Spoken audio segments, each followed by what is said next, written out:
They laughed when she took the morning post. They laughed when she checked a captain's badge twice. They laughed at the way her boots were silent. Jane Hooper let them. Silence was its own rank. She stood under the base flag as engines coughed awake. It was a clean sky, but the wind told her too much. How many trucks on the service road, how many boots on concrete, how many eyes trying not to look. She tasted salt. She counted rhythms. She logged faces the way others logged time. A group of young guards leaned on the rail. Light duty for the lady, one said. Let her practice with clipboards, said another. Jane watched a mail van roll past the east bollard. The driver's wrist had fresh paint under the cuff. Not from work, from a hastily swapped plate. She tapped the gate log. Held the van, noted the fake smile. Open the rear, she said. The driver grinned too hard. You got a warrant for cardboard? Jane didn't smile. She never fought for laughs. She fought for inches. She fought with process. Open the rear. He did. Boxes, a stack pattern off by 2. She ran a finger along the edge. Heat, soft and recent. The dog sniffed once and sat. Good dog. Great dog. She waved the camera. Her supervisor hustled over. The banter at the rail went quiet. They scanned. They found nothing that would put anyone on a podium, but enough to ruin a career. Unauthorized electronics. A phone with its guts carved out. A dull magnet plate tucked behind foam. Sloppy, but not harmless. Who taught you to notice that? Her supervisor asked. No one, Jane said. The boxes told me. The driver was escorted away. The guards at the rail pretended to stretch. One hid a laugh behind a cough. The sky kept being blue. The base kept being a machine. A helicopter thumped in from the west. Rotor wash dragged grit over the line. Navy SEALs stepped off light and fast, like they were stepping onto a moving thought. They walked as one, then split like water around a rock. Their officer spotted Jane. He changed course. The rail whispering got loud again. Oh, she's going to flirt with the tough guys. Maybe she'll get a selfie. The SEAL officer stopped in front of her. He looked at her face first, then at the way she carried her shoulders, then at the gait, then back to her face.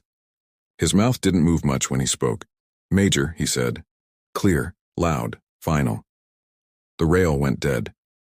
Jane felt the old name like a coin she thought she had thrown away. It rang once in her head and then fell somewhere deep. She didn't look left or right. She kept her voice level. Good afternoon, Commander. The young guard stared. Her supervisor stared. The dog didn't. The dog knew her already. The SEAL officer's eyes flicked to the van, to the magnet plate, back to her. Walk with me, he said. They moved. The laughter never made it back from where it had been hiding. The wind carried nothing but rotor grit and the tin taste of alarm. The officer lowered his voice. How long did you think you could stay small? He asked. Jane didn't answer. Staying small had been the plan. Plans are stubborn until reality starts asking questions. He handed her a folded note. One word on it. A word she had hoped never to hear again. It was a place, and it was not in this country. Why now? She asked. Because somebody else has your old file, he said. And they brought a copy to our door. A siren ticked once. Not a full cry. Just a test of the throat. Then the power lights along the fence flickered. Once. Twice. The third flicker didn't stop. The gate screens went black. Someone laughed again, but it was a brittle little sound. It died fast. Jane felt every hair on her arms lift. Not fear. Current. She looked at the dead monitors, then at the SEAL officer, then at the long road that led to the pier. Every instinct in her body stood up. Commander, she said, who else knows I'm here? He didn't answer with words. He looked at the horizon, where 3 vans, wrong paint, right plates, were rolling toward the dark screens.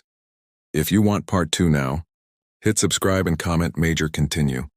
Watch for female guard versus intruders, SEAL base breach, and military suspense updates fast. Boost the story with a like so the next chapter drops sooner. Power loss drills had a rhythm. This wasn't it. The fence inched to manual, radios spat static. The 3 vans kept coming, proud of their speed. Jane moved before orders. Not a sprint, a vector. She cut across the lot to a service shed and flipped a kill switch that only 3 people remembered existed. The road bollards rose like teeth.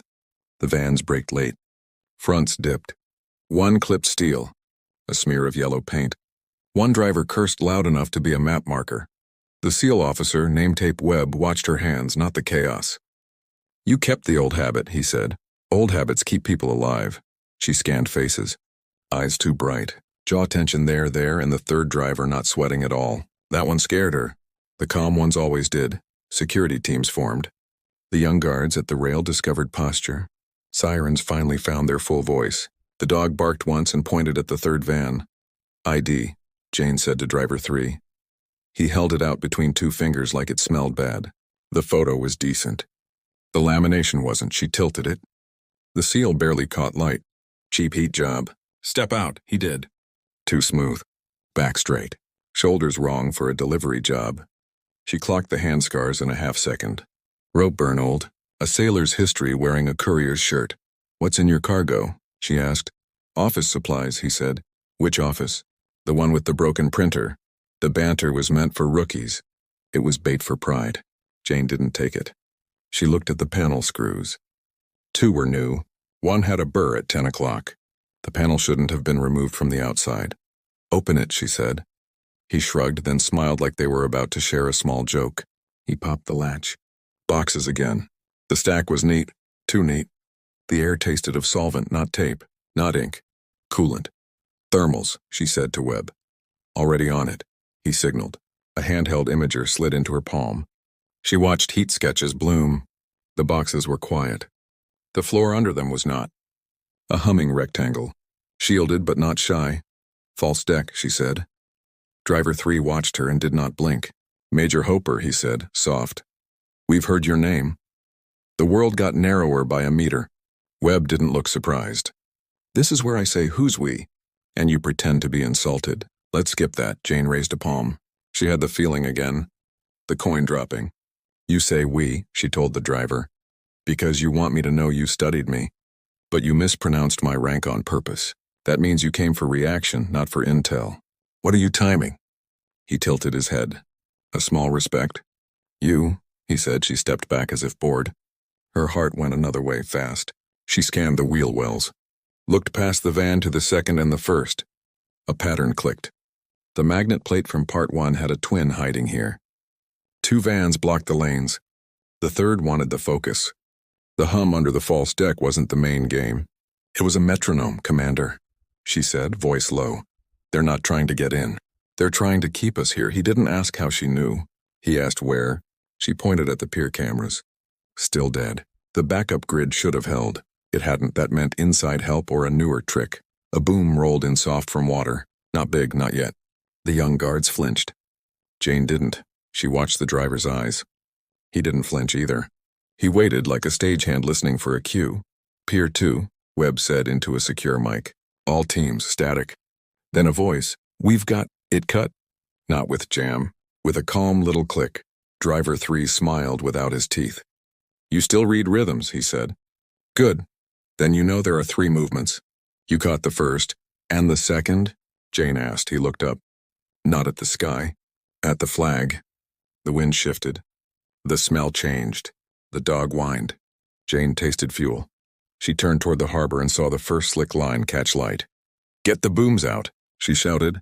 Webb was already moving. Teams broke into pairs and then into faster pairs. The bollards dropped at her command. The vans were boxed by bodies now, not steel. Driver 3 raised his hands and let them cuff him. He wanted to be here. He wanted to talk. That meant something worse was almost ready.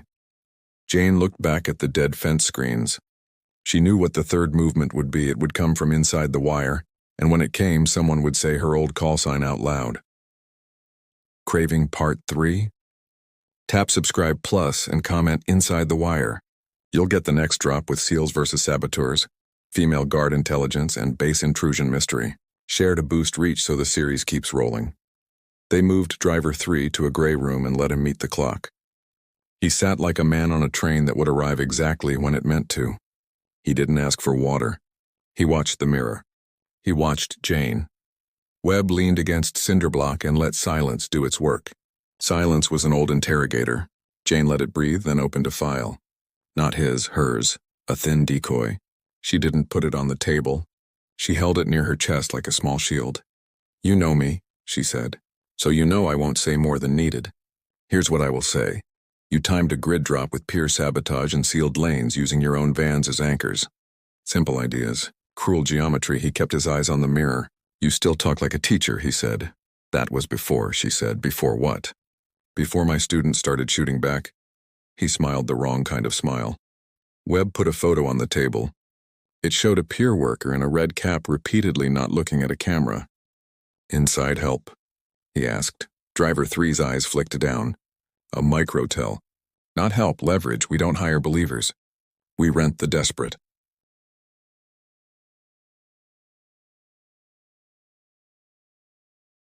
Webb's jaw ticked. We don't negotiate. Good, Jane said. I'm not negotiating. I'm listening. They led her to a small ops cell. Radios, maps, a whiteboard that had forgotten yesterday. The handheld sat on the table like a toy that didn't know it was a weapon. She picked it up. This is Hopper, a voice came back in a calm whisper. Genderless on purpose, accent polished to nothing. Major Hopper, we were told you value patterns. Here is a pattern. 3 events, 1 story. You like stories. I like endings, she said. Then earn one. Check Warehouse C. The line died. Warehouse C held spare nets, dull pallets, forklifts with tired batteries. It also held a quiet 4th thing. A man in a red cap sat on the floor with his back to a crate, eyes watering, belt used as a tourniquet. The blade on the ground wasn't his. It was clean. The blood wasn't, it was new and too much. Jane dropped to a knee. Her hands moved without her old drills waking up in her joints. Pressure, rewrap, talk low. Keep the air warm with words. What did they take? She asked. He blinked. Badge printer ribbon, he said. Old ones too. Old ribbons held ghost data. If you knew how, you could pull names from the shimmer. The past would print itself for you, face by face. Where? She asked. Pier, he said. They wanted the roster. She didn't look at Webb. She didn't need to. He was already there in her head, underlining the same line. Not sabotage for splash. Sabotage for cover. Not an entry. An exit. Lock down the badging, she said into comms. No one prints air without my eyes on it. She turned to the injured man. They call you by name? He nodded. They knew my kid's school. Leverage, not help. The phrase fit too well. A second boom lifted dust from the rafters. The floor shivered like a big animal shaking off flies. Not the pier, not fuel. Something nearer. South fence, a voice shouted over comms. Trip charges in the maintenance swale. Trip charges for noise, not for harm. Theater to pull heads in the wrong direction. Jane didn't look south. She looked up. High windows. Crossbeams, she felt it in her teeth. Roof, she said. The first bullet kissed the light fixture and made it wink out.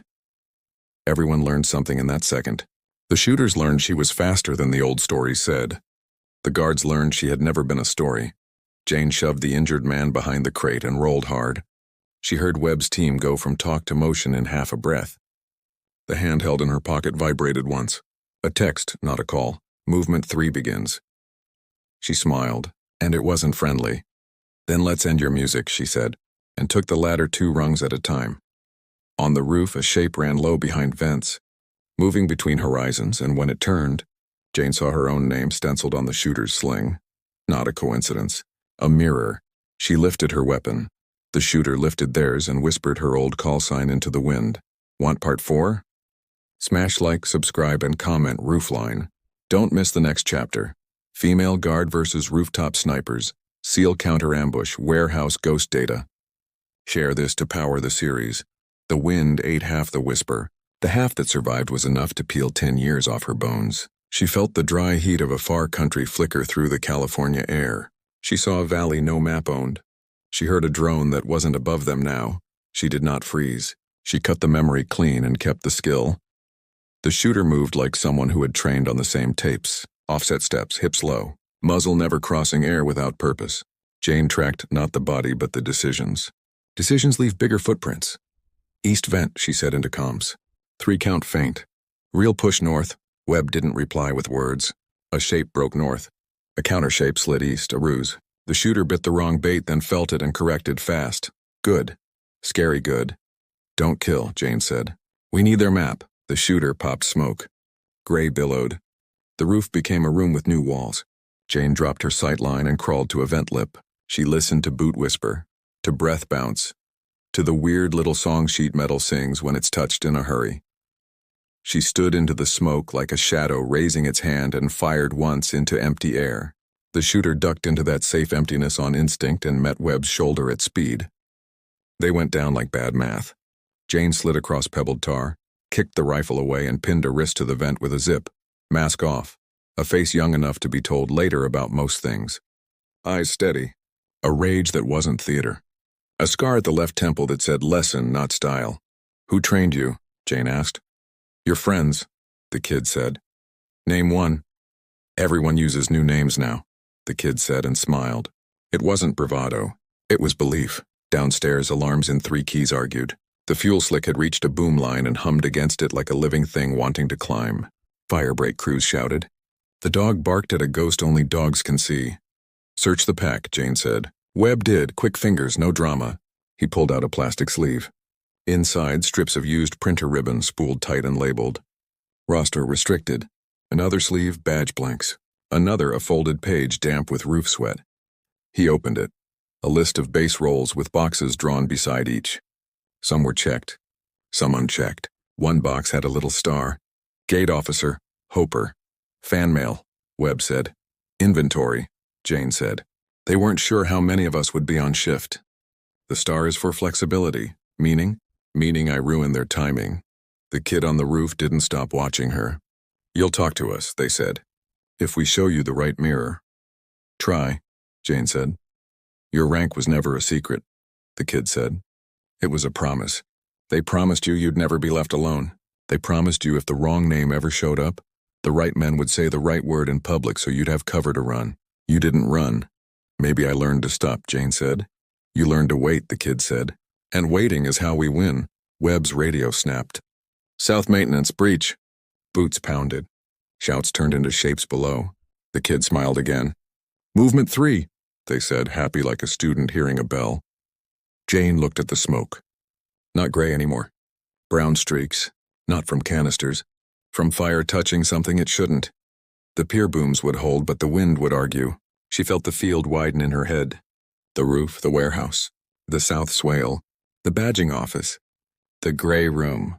Driver 3, the list. Commander, she said.